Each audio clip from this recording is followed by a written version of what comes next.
快看，小河上飘着个什么？我去，飞碟吗？我还以为是一个汉堡呢。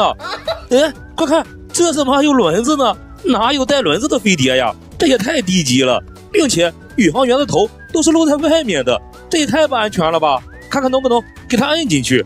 哎呦我去，它真的按进去了，但是一撒手它就弹出来了。我发现一个更好玩的，就是它的头弹出来的同时，轮子竟然跟着转。把它放在这里跑一下试试，哈哈，像不像是一个奔跑中的乌龟壳子？我突然有一个想法，你们说把它放进水里，它能不能像船一样跑呀？这就来试一试，看看它能不能逆流而上。出发！这也不行呀，我还以为能往前冲一冲呢，啥也不是。快看这里又有新发现，被这么多石头压着，我把它解救出来，看看这是个什么？哇塞，这个上面也有一个宇航员，看着造型应该是一个火箭，试一试这个宇航员能不能按进去。原来是一样的配方，你们快看这里怎么还有一个孔呢？再看一看这一面也有一个，两边缺少的会是什么呢？先把火箭放一边，来合力找一找，看看能不能找到火箭上面丢失的零件。它真的让我找到了，试一试能不能装得上。嘿，真的装上了，这是个什么造型呀？像是一个船桨。这边还缺少一个，要不这两边不对称呀？再来扒拉扒拉，看看能不能找到。果然在这里，把这边也装上。这么看，真的像是两个船桨。要是它能转的话，那就更好了。来试一试这一个能不能逆流而上。果然跟飞碟一样，只会随波逐流。既然在水里不行，那就把它俩拿到陆地上比比，看看谁能跑得更远。这一个裂缝就当做起跑线，火箭先来。就跑了这么点距离，也太让我失望了。再试试飞碟能不能跑出好成绩。更啥也不是，还不如火箭跑得远。这可能是我所有能跑的玩具里面跑得最差的两个。快跑快跑，去保护我的笼子！告诉大家一条很烦人的消息，我的大河虾有一只领盒饭了。我也是纳闷了，昨天它还好好的呢，并且昨天我刚给它找了3个崭新的小伙伴，它今天就给我来这出，只能说明这只河虾不合群啊。不过说实话，这虾肉还是不错的，先切下来一小块，把这块小的虾肉喂给我的寄居蟹吃。那么这一块大的呢？你们猜猜我要喂给谁？昨天有好多老铁问我小龙虾吃啥，你们今天就知道了。像这种虾肉啊、火腿啊，还有鱼肉啊，他们都吃。有的老铁说他养的小龙虾啥也不吃，那就是他们不饿。你们看看这几只小龙虾吧，喂了一口吃的，那是六亲不认啊。河虾缸里今天减员一只，这不行啊，我得去再搞一只回来。拿上水桶出发，刚走到一半，以前一起钓鱼的大爷跟我说，我的笼子被钓鱼的人给捞上来了。我晕，那么隐蔽的地方竟然还有人去钓鱼，我得赶紧过去看看。起初我还以为大爷看花眼了，因为这个位置实在是隐蔽啊。直到我看到了这一幕，但是把我笼子捞上来的人早就走了，要不我真得好好感谢一下他。不过还好，最起码没有把笼子拿走。打开笼子看看还有没有给我剩点啥吧，我要求不多，能给我剩一只大河虾就行。哎呦，还给我剩下不少东西呢，一只大河虾，一条麦穗儿，一条螃蟹，还有一只小龙虾。这小龙虾有一只前的那么小，一看就是刚长出来的，看着还挺可爱的。这哥们还挺讲究呀，不管是鱼还是虾，不多不少，一样给我剩了一条，准备一下今天的诱饵。这是把红虫颗粒碾碎了，然后加入一点小药制成的诱饵，听说是相当的给力，真的很期待这种诱饵是不是真的给力。明天来收笼子的时候就能知道了。这里还剩下一些诱饵，就用来打窝吧。这就是今天的收获了。恭喜小龙虾缸里又多了一名成员，大河虾缸里的减员也给他补充上了，希望这一只能合群一些。这些河虾进缸都是统一动作，第一件事就是往装饰拱桥的桥洞底下钻，那里面就真的那么好吗？这一条大麦穗就让它陪着我的大猫吧。哎呦我去，大猫是相当的不友好呀，差点吓得大麦穗当场领盒饭。放在水里2天的笼子能够抓到多少鱼？放笼子的附近发现搁浅麦穗领盒饭的原因似乎是被网所伤，难道笼子被人动过？我发现小龙虾真的有清洁水质的功能，以前用这个鱼缸养鱼的时候没几天水就脏了，自从用来养了小龙虾，这都半个月了，水依然是非常的清澈。突然我感觉这个缸只养小龙虾太单调了。对了，2天前我在水库里放了一个笼子，都忘了去看看有没有鱼了。拿上我的水桶收笼子去，也不知道2天能够抓到多少鱼。这2天没有来，水位竟然下降这么多。前天来的时候这个位置还是泡在水里的，今天竟然露出了水面。这里怎么搁浅了一条麦穗呀？见过鲫鱼搁浅，这么小的鱼搁浅还真是头一次见。我去，这条鱼这里似乎是被网所伤，所以它才搁浅了。我靠，不会是有人偷偷的动过我的笼子吧？刚才那条麦穗就是从笼子里面掉出来的，赶紧过来看看。坏了，我怎么找不到我的笼子了呀？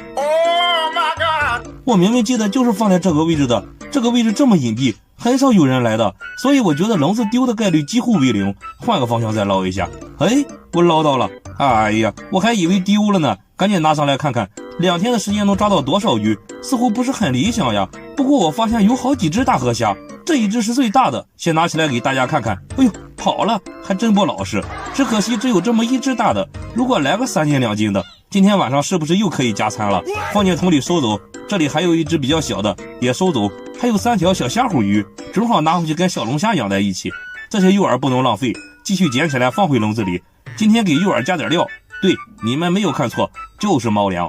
由于猫粮颗粒太小了，需要把它装进这个小网兜里，然后再放进笼子中间的这个兜里，搞定。把笼子还放在这里，我老感觉这里有鱼，只是我还没有成功把它们吸引过来而已。当我要往回走的时候，看见没有，就在岸边发现了2条挂掉的鲫鱼，我就说这里肯定是有鱼的，只是还没有成功的吸引到它而已。这就是今天的收获了，3只河虾，3条虾虎鱼。把虾虎鱼放进龙缸虾里，小龙虾饿的时候就当自助餐吧。养大河虾的缸里又添加3只河虾，现在我养的河虾达到了4只，并且还在缸里面放了菱角，看看好看吧？这菱角一来可以装饰鱼缸，二来河虾饿的时候就吃菱角吧。看，这水下居然有一口井。今天找了一个好地方下笼子，就是这条小河，看那里就是小河的尽头。我准备在那里下笼子，拿出从军立下赫赫战功的大笼子，先把拉链给拉上，再把这里的挂钩挂上。这个是上次我做的鸡蛋面粉诱饵剩下的那一半。哎呦我去，这几天把它放在冰箱里，外面这一层都干巴了，也不知道还能不能诱到鱼。把它掰开扔进笼子里面，剩下的这块小的就把它放在笼子中间的网兜里。准备工作就绪，就把笼子放在小河跟水库的交汇处，这里的水是流动的，应该会有不少的小鱼。现在是上午10点半，下午过来看看收获。一回头，后面居然站着一位大爷，冷不丁的着实给我吓一大蹦，烦死了。他跟我说就在上面那里有好多小鱼，让我去找找。于是乎我就顺着小河一直往上游走，小鱼倒是没有发现，但是我在上游这里发现了一口井，一口用大石头砌成的井。这口井估计有年头了，并且这口井的周围全部都被水给淹没了。仔细看能看见井里面有小鱼在游动。我本来有一个想法，就是把笼子拿来放在井里抓鱼，但是你看我的打捞神器根本够不到井底，所以我瞬间打消了这个想法。但是你们说这么古老的井，我用强磁能不能捞点东西上来？笼子在水里3个多小时了，这就拿上来看看收获，看看我选的这个位置如何。我晕，目测不是很理想呀，竟然一条鱼也没有，别说是鱼了，连一只虾都没有看见。不过还好我已经习惯了，换了新的地方，第一次空军很正常。我打算从水中走过去，把笼子再放得远一点，再拿出来一包饵料，给笼子里面加点料，把笼子就放在这个位置。这个位置有好多枯草，放这里一晚上，明天再来看看收获。你们说一晚上笼子会不会被人偷走呀？用强磁在小河里打捞，捞到一个奇怪的蛋，里面竟然装着奥特曼。前2天在这里抓鱼，于是乎就有老铁给我留言，说让我拿着强磁来捞一捞，看看能不能捞到啥宝贝儿。每次用强磁的时候，最让我头疼的就是这根绳子了，瞅又纠结到一块去了，烦死了。费了好大劲儿，只能结成这样了，凑合着用吧，先捞一下试试。我对老铁们给我提供的位置还是很有信心的，牵着绳子一直往前走，扩大一下搜索面积，更容易把水里面的东西给吸上来。拿起来看看有没有收获，连根铁钉都没有吸到，感觉这样操作不行，去车里找来我的打捞神器，把强磁绑在打捞神器上，这样用起来是不是方便多了？哈哈，我真是佩服我的聪明才智，这样我很快就可以把这片水域给捞个遍了。这是捞上来个什么？看着像是个蛋呢，粉红色的蛋，这可真是稀奇了。快拿下来看看，我去，吸得还挺紧呢。不晕，看着像是个塑料蛋呀，怎么会被强磁给吸上来呢？这里面应该是有铁，看看吸得多紧，莫非里面又装着硬币？赶紧打开看看，我晕，装了一担的水呀。这是什么？我的个乖乖，这里面居然装着奥特曼，这个部件看着像是奥特曼的手臂呀，但是怎么才能给它装上呢？哎呀，先不管了，先把奥特曼放回蛋里，一会儿回去再好好研究研究。我得再捞一下，看看能不能再捞上个蛋来。这是个什么？我又捞到东西了，一把螺丝刀，真没想到这里面的东西还挺多呀。瞅瞅，吸上来多少脏东西呀！有的老铁说这里面有黄金，谁说的？出来，我把这些东西发给你，你把黄金给我提炼出来，我看看。今天也不错，算是满载而归。赶紧回去研究一下奥特曼。今天捞了2个这玩意儿，哎，这又不是鱼，我为什么要把它们泡在水里呢？先把这个蛋用酒精消毒，一会儿我得把它拿给大猫玩，再来研究一下这个奥特曼。这个是头，先把头给它安上。这个胳膊我就研究不懂怎么装了，我感觉应该是把它拆下来，然后再给它装上，搞定，哈哈，很威武嘛。这里有个底座，我感觉应该是把它插在这里的，但是插上底座之后，奥特曼站不起来了，这是什么玩意儿呀？还不如没有底座呢，最起码它能站起来不是？来，大猫，给你个蛋玩，这可是外星来的，哈哈，我本以为大猫能一口把它吞了，看来他也知道这个蛋不好吃呀。不过晚上我还是得把这个蛋拿出来，我怕夜深人静的时候，大猫上来那股子虎劲把蛋给吞了。水里这是个什么东西？这是个什么呀？这么一点点。再看看这一个，哇塞，这好像是一辆玩具车，但是怎么只有一个底盘呢？上面还有这么多青苔，放水里先把它冲洗干净。哟呵，冲洗干净之后竟然这么干净。看这里好像是可以打开呀，难道是电池仓吗？我把它打开看一下。哎，好像不是电池仓，里面只有一根弹簧，也不知道是干什么用的，先暂时放在里面吧。不是用电池驱动的，那是用什么驱动的？哦，我知道了，惯性动力车。那这一个到底是个什么东西呀？哎，我好像知道了，这不会是保险杠吧？试一试能不能装上，还真的是它的保险杠，但是这有车底盘，没有车壳，这也太难看了。先把底盘放一边，让我来扒拉扒拉，看看能不能找到它的车壳。我很想知道这是辆什么车，怎么没有呢？哎，快看那里，这不会就是车壳吧？这是什么东西呀？长得也不像是车壳呀，哪有这个样子的车壳？但是看后半部分像是车壳，再看看前半部分，咦，啥呀这是？让我来研究一下。哎，原来前面可以合上呀，这个样子看它就是车壳，比划一下看看是不是它的车壳。哦，应该就是了，我知道了，这应该是一辆碰撞变形车，撞一下前面就能立起来。看这里有一个卡扣，这里也有一个，我知道这个弹簧有什么用了，应该就是安装在这里用来支撑保险杠的。把它组装起来试一试，看看是不是我想的那样子。哎，后面怎么卡不进去呀？卡进去了，把车头合上试试能不能卡住。哈哈，真的卡住了。来，随便捡一块不要钱的石头放在这里当墙壁，给小车加满油，看看能不能撞变形。哎，这怎么不变呢？把石头转过来，难道这不是变形车？再试一次。我去，这劲头也太大了吧，直接把自己给撞翻车了。但是好在它真的变形了，这证明我刚才猜的一点也没错。这辆车动力这么足，你们说我拿它跟我的大脚怪车比，它能不能跑得过我的大脚怪车？兄弟们，你们说用这个做诱饵怎么样？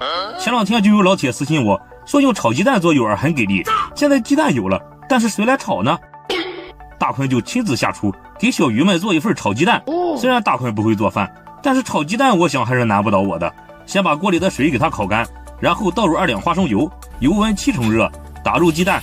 哈哈，看我这手法是不是很熟练？接下来就好说了，拿着铲子就这么翻炒就行了，有点粘锅呢还。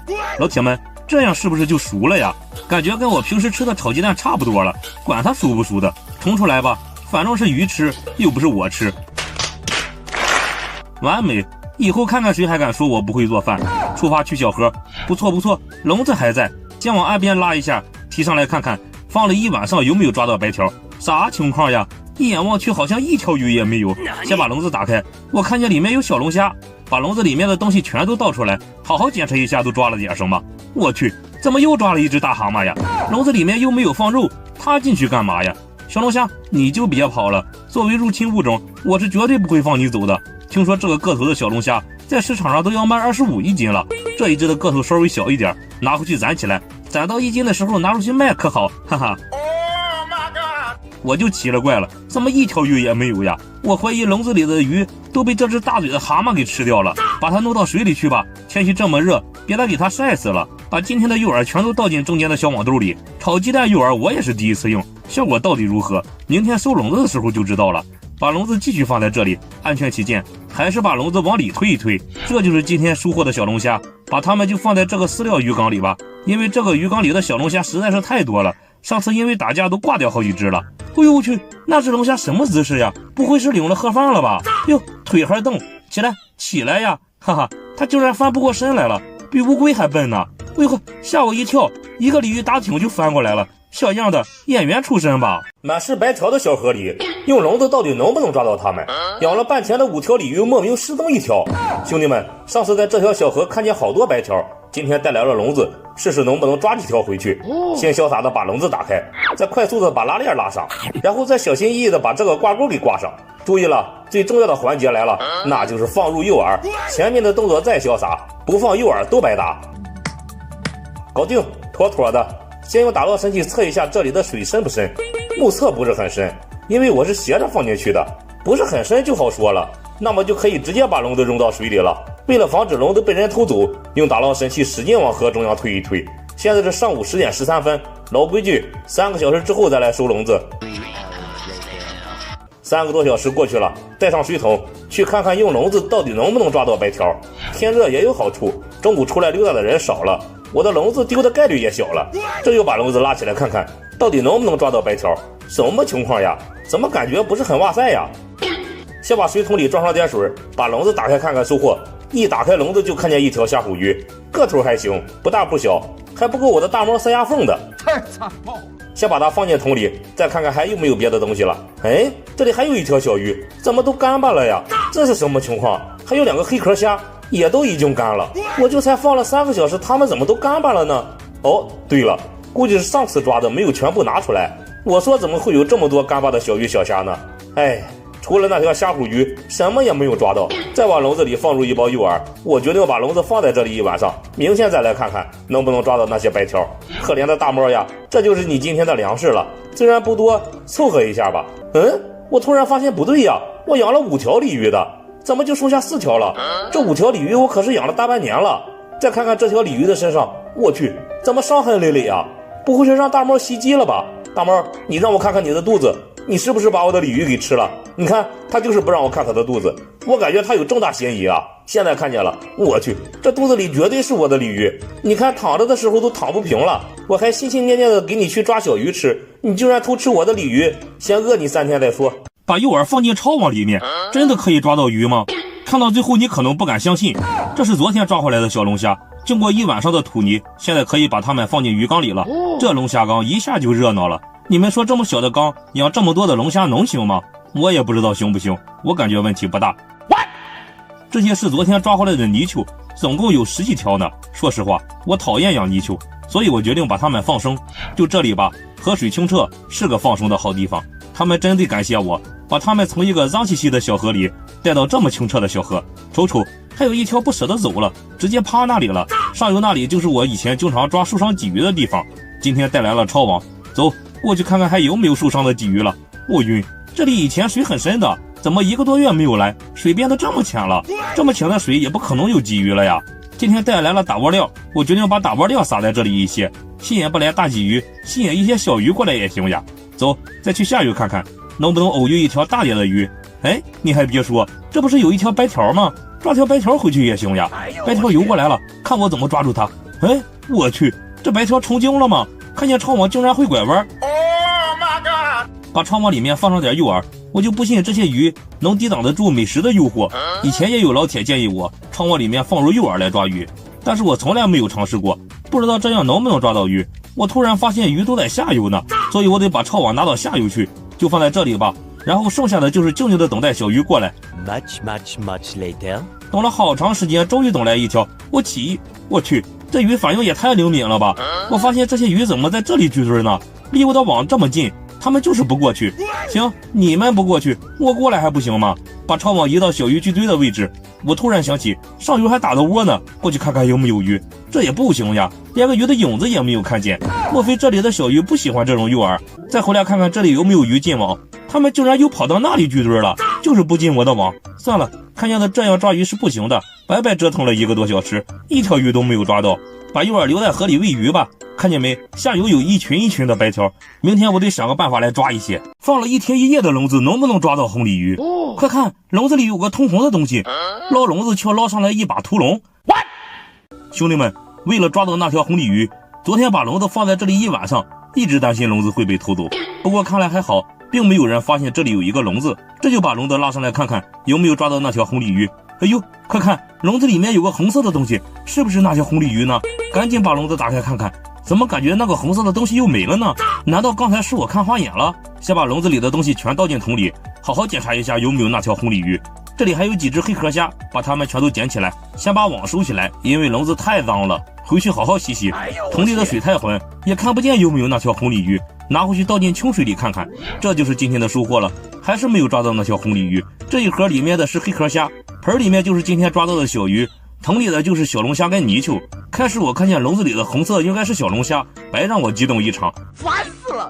刚才我在清点笼子的时候发现少了一个，不会是落在龙虾坑里了吧？赶紧带上我的强磁去龙虾坑里捞一下，先把强磁绑在绳子上面。其实强磁对笼子的吸力很小，正好扔在笼子的骨架上的话可以勉强吸上来。也不知道能不能捞到我丢失的笼子，在这个位置下过笼子，先在这里捞一下试试。走你，拉回来看看有没有捞到什么东西，什么也没有。再来一下，这次扔得远一点，再拉回来看看，这次厉害了，直接扔到坑的中央了。哎呦我去，你们看我吸上来一个什么？一把锈迹斑斑的大铁刀，这不会是江湖上失传已久的屠龙宝刀吧？哎呦，吸得还挺紧，我去，不用点力气还真拔不下来。看这把刀的锈迹，应该是在水里泡了很久了。拿这块石头试试刀的威力，可以啊，石头都能砍碎了。以后这把刀就叫屠龙刀，哪会出租屋有哪只小龙虾不听话，就用这把刀伺候。看看这是个什么？哇塞，什么东西呀？一只兔子头，好像还是积木拼成的，上面沾了好多水草，放水里先冲洗一下。哎，发现没有？这里好像还少了一只耳朵。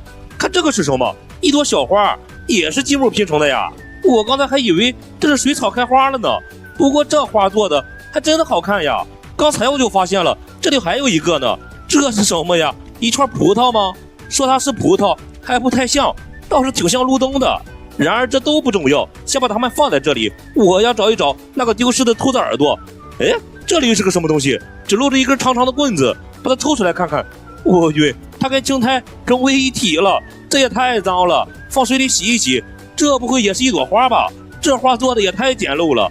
突然一低头，这里又有新发现，都被埋进泥里了。拿出来看看是什么？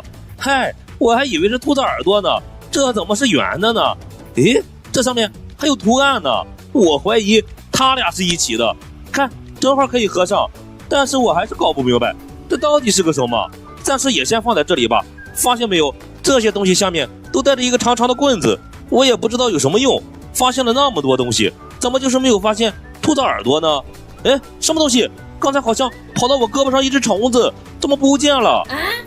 这里好像又有发现，拿出来看看是什么。这也太脏了，洗干净一下，看看能不能看出来是个什么。我知道这是个什么了，但是我叫不上来名字。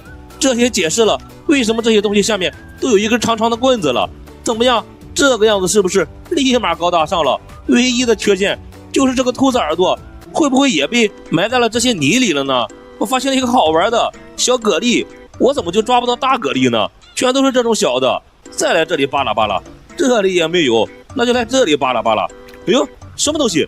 这好像就是兔子耳朵呀，跟那只耳朵是一样的，只是新发现的这个上面多了一朵小花，把它装上试试，完美呀！这也太好看了吧！这么好看的东西我就不带回去了。你们看，我把它放在小河里的石头上面，是不是更适合一些？抓到一条野生小草金，发色大胖屁多到数不清，这也太好看了吧！来看看我昨天抓回来的鱼怎么样了。黄辣椒应该在这些石头的里面藏着，算了，不管它了，看看我的小鲫鱼吧。这里有一条，那一条去哪里了？我去，不会是挂了吧？看样子是挂了没有多久，应该可以给大猫吃。来，大猫开饭了。大猫可是来者不拒呀，一口就把小鲫鱼给吞了。这咋还玩上了？是呀，你倒是。什么情况？它吃了没有？哦，原来刚才是鲫鱼的尾巴先入口，不好下咽，吐出来换个姿势再吃。我这大猫也不傻呀。走，带上水桶去河里收鱼去。笼子放在这里2天了，也不知道能抓多少鱼。先别说能抓多少鱼了，还是先看看笼子还在不在吧。还不错，好像一下就勾到了笼子。这就把笼子提上来，看看能抓多少鱼。我去，似乎收获挺不错呀。鱼在笼子里蹦跶的挺欢乐，赶紧把拉链拉开看看收获。我去，又是一网彩色大胖屁。这一条要干嘛？我就问你要干嘛？进水桶里去吧，再看看除了胖屁还有啥。哎，我去，有一条不一样颜色的，是一条小草巾呀。虽然这东西在水族馆里不值钱，但是野生的小草巾我还是第一次抓到。上次在那条河里有一条大的，抓了好几天都没有抓到。这次抓一条小的也行啊，毕竟拿回去把它养大了也是妥妥的大金鱼。玩呢。最后把剩下的这些一股脑的全都倒进桶里，换上今天准备的新鲜诱饵，把笼子继续放在这里。我感觉这个位置已经成功让我打好窝了。明天会不会抓到更多的小草巾呢？这就是今天的收获了。还有2只小龙虾，先把这条小草巾挑出来，瞅瞅，活力挺旺盛呀。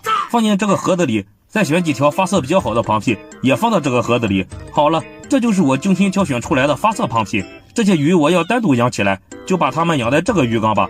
怎么样，是不是很好看？以后它们就跟我的小鲫鱼还有黄辣精作伴了。这一些就等着它们在盆里洗干净了，拿去给大猫做粮食吧。小河里的小鲫鱼泛滥，随便一捞就能捞到。把抄网放在这里，不一会儿就有鱼进网，这也太神奇了。兄弟们，老粉都肯定还记得这条小河。大盘跟我说最近这里的鲫鱼泛滥，高兴的我中午饭都没有吃。哎呀，就是这条路有点难走呀，你们说不会有那啥吧？还好安全的来到了河边。你们看河边红红的都是红虫，怪不得这里的鱼多呢。先来点打窝料，把它们撒进河里，一会儿过来用抄网捞鱼就行了。还有这个位置也不错，也撒上一些打窝料，等上半个小时。 Much later. 差不多半个小时了，先来看看第一个窝子怎样，应该就是这个位置。先来捞它一下，什么情况？竟然没有收获，那就不要怪我不讲武德了。河里的这些草的下面最容易用抄网捞到鱼了，不信让我捞一下给你们看看。我晕，捞出来一堆臭泥呢。哎，你看吧，就算臭泥里也会有鱼，还是一条小鲫鱼呢。哎，别跑，我去，这尾巴挺有劲儿呀。刚才它那一折腾，我算是遭殃了，胳膊上全是臭泥。我发现了这么一条小鱼，不像是虾虎鱼，有没有知道的老铁？再找找刚才那条小鲫鱼钻到哪里去了？终于让我逮到了吧？小样的，刚才不是力气挺大吗？回去我就把你喂了大猫。不过瞅瞅这颜色还不错，金黄金黄的，喂了大猫还真有点舍不得。再来试试这个窝子怎样？我去，这里好深呀，我都没有感觉到河底在哪里。不管了，先看看有没有收获。这个窝子不错呀，比刚才收获的多呀，并且还有一条黄辣精，哈哈。以前养的黄辣精都不吃东西，到最后都饿死了。你们说这个我能不能把它养大？刚才路过这里，我发现好多小鲫鱼在这里蹦来蹦去的，我就把抄网放在这里，看看能不能有自投罗网的。哎，我去，还真抓到了，哈哈，这都能抓到。你们说这里得有多少鱼吧？这就是今天的收获了，2条小鲫鱼，还有1条黄辣精，特意给他们收出来一个新鱼缸，就让他们住在这里吧。由于黄辣精胆子小，我把龙虾缸里的石头都征用了，好让黄辣精藏在里面。河边发现2条死鱼，笼子也被人捞起扔在一边，这2件事肯定有关联。过来看看昨天的诱饵能不能给我抓到白条。我去，那是什么？那不是我的笼子吗？我放的那么隐蔽，这是谁这么大的能耐给我拿上来的？烦死了！哎，我看见里面有一条长长的鱼，不会是真的抓到白条了吧？先把桶里装上水，准备收白条。拿出来上辈子买的打捞神器，把祖传的笼子捞上来。这么看也没有发现白条呀，倒是发现了一只大泥鳅。把笼子拉链拉开，然后把东西全都倒出来，看看今天的收获吧。果然还是没有白条。刚才看见的那条长长的鱼，应该就是这条泥鳅。除了抓到蛤蟆，这是我第2讨厌的东西了，直接给它送回老家得了。把地上的小鱼捡起来，还不错，还给我剩下了几条。这一条还行吧？哎呦，还不老实，瞅瞅，这么大。还发着色呢，这绝对算得上是螃蟹中的战斗机了。还有这些小的也全都收起来，再检查一下有没有漏网之鱼。哎呦，这里还有一只小河虾，哈哈，透明的小河虾，这个不错，得把它带回去。再检查一下笼子里面，确定没有任何东西了，然后把今天的诱饵放进笼子里面，打窝料也倒进笼子里面，继续把笼子放在这里。你们说这个人是怎么把我笼子拿上来的？我环顾了一下四周，也就这一根竹竿的长度能够到笼子，但是这根竹竿的硬度不行呀，肯定不是用竹竿捞上来的。这一根的硬度倒是行，但是长度明显不够呀。直到我在水里发现了这条鲫鱼，我才恍然大悟，因为我昨天来的时候根本就没有发现这里有挂掉的鲫鱼，结合我的笼子莫名其妙被捞出来，加上这2条挂掉的鲫鱼，我敢肯定昨晚有电工光顾了。附近没有发现能够够到我笼子的木棍的前提下，那肯定是电工穿着水裤在电鱼的过程中无意碰到了我的笼子，顺手就给拿上来了。只是可惜了这2条小鲫鱼了，唉。哇塞，嗨了，兄弟们，今天竟然抓了这么多鱼，知道我是怎么抓的吗？笼子在这里放了2天了，又赶上周末，老铁们，你们猜猜我的笼子还在不在？哈哈，让你们失望了，我的笼子竟然没有被偷走。这就把笼子捞上来看看，炒鸡蛋诱饵到底给不给力？我去，你们听这个声音，哇塞，这就是爆网的声音，好久没有听到爆网的声音了。哎呀，这也太沉了，笼子都快被压碎了，赶紧拿到岸上去。都抓了些什么鱼？全是发色的螃蟹，感觉得有7、8斤重，赶紧把拉链拉开，把鱼收到桶里面去。我晕，这里怎么还有一只大蛤蟆呀？让我来帮帮你吧，以后你可别往这里面进了，真是烦死了。走吧走吧，回河里去吧。哈哈，剩下的这些就全是鱼了。炒鸡蛋诱饵果然厉害，这里还有一条小鲫鱼。我晕，怎么已经领盒饭了呀？螃蟹都活得好好的，唯独这条鲫鱼挂了，这是怎么回事呀？是不是吃鸡蛋吃撑了呀？真是太可惜了，直接送他回老家吧。把剩下的这些鱼全都倒进桶里面，虽然没有抓到白条，但是能抓这些螃蟹也不错了。把这里面剩下的鸡蛋全都倒出来，换上今天的诱饵。上次就是用这种诱饵抓了好几十条白条，这次试试在这条小河里会不会也那么给力。还剩下一点，直接全部倒进笼子里面，继续把笼子放在这里，明天再来看看收获。赶紧跑步回去，晚一步我怕小鱼都缺氧了。这就是今天所有的收获了，挺愁人啊！这么多螃蟹，我应该把它们养在哪个鱼缸里呀？先把这些翻肚皮的单独捞出来，放进另一个盆里，应该还能抢救一下。瞅，刚才还翻肚皮了，放在这个盆里之后，立马就活过来了。好了，总算是给他们全部安排好了，足足占了我3个鱼缸，这个缸里还有1缸，就连我的小龙虾缸里都塞了10几条。我去，这个小龙虾真不客气，这就开始吃上了，吃吧吃吧，给谁吃不是吃。